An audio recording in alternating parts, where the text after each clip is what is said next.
mixed with blood, and it was hurled down on the earth. A third of the earth was burned up, a third of the trees were burned up, and all the green grass was burned up. The second angel sounded his trumpet, and something like a huge mountain all ablaze was thrown into the sea. A third of the sea turned into blood. A third of the living creatures in the sea died, and a third of the ships were destroyed. The third angel sounded his trumpet, and a great star, blazing like a torch, fell from the sky on a third of the rivers and on the springs of water. The name of the star is Wormwood. A third of the waters turned bitter, and many people died from the waters that had become bitter. The fourth angel sounded his trumpet, and a third of the sun was struck, a third of the moon, and a third of the stars, so that a third of them turned dark. A third of the day was without light, and also a third of the night. As I watched, I heard an eagle that was flying in mid-air call out in a loud voice, "Woe! Woe!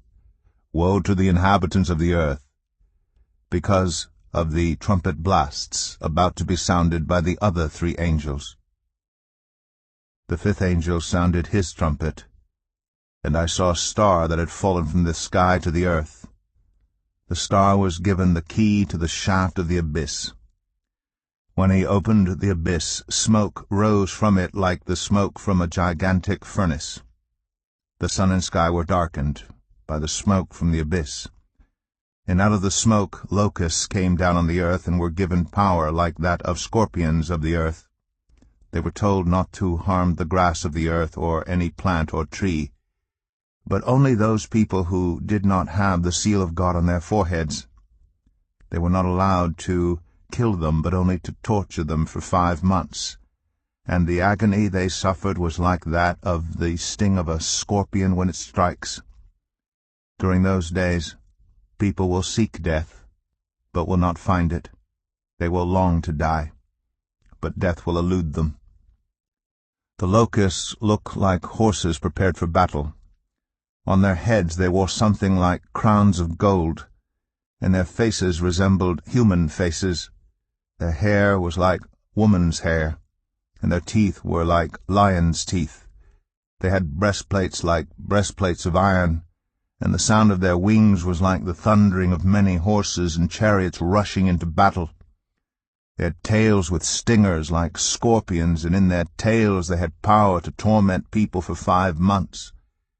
They had as king over them the angel of the abyss, whose name in Hebrew is Abaddon, and in Greek is Apollyon, that is, destroyer. The first woes passed. 2 other woes are yet to come. The sixth angel sounded his trumpet, and I heard a voice coming from the 4 horns of the golden altar that is before God.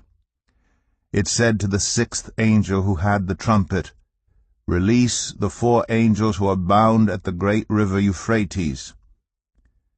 And the 4 angels who had been kept ready for this very hour and day and month and year were released to kill a third of mankind.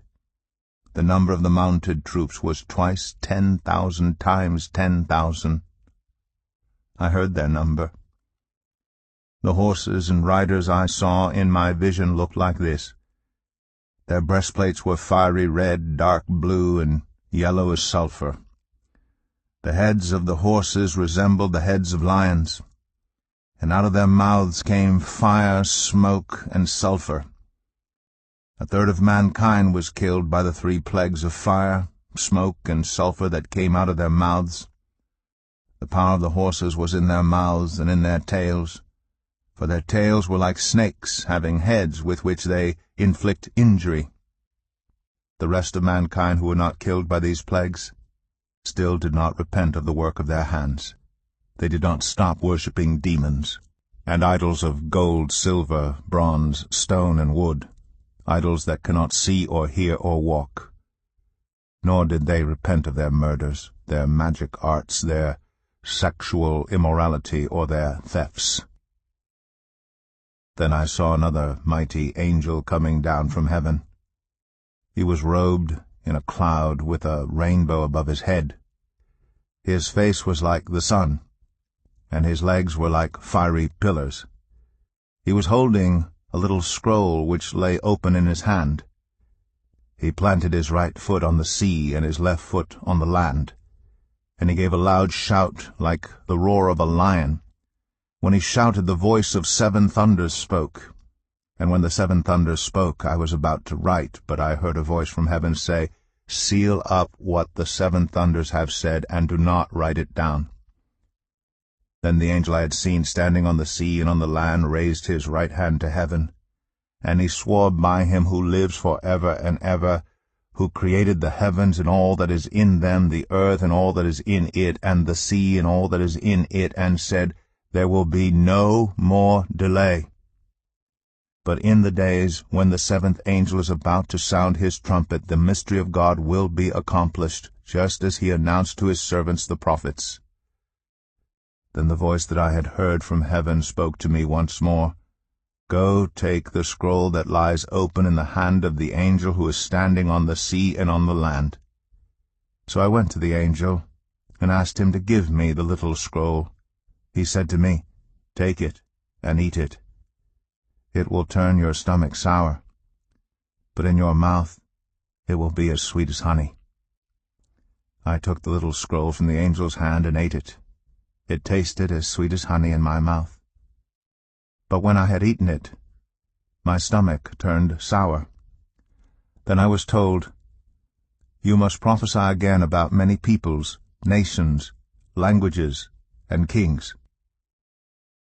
I was given a reed like a measuring rod, and was told, "Go and measure the temple of God and the altar with its worshippers.